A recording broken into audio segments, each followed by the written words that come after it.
My real name is Sarah. And I've never told anyone that. Until now. Because it was the only thing that I had that no one could take from me.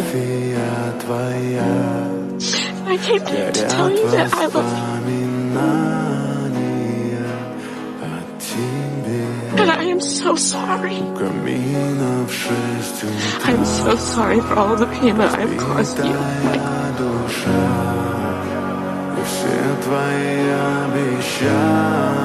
Keep it on this time, will you please? I'll never take it off.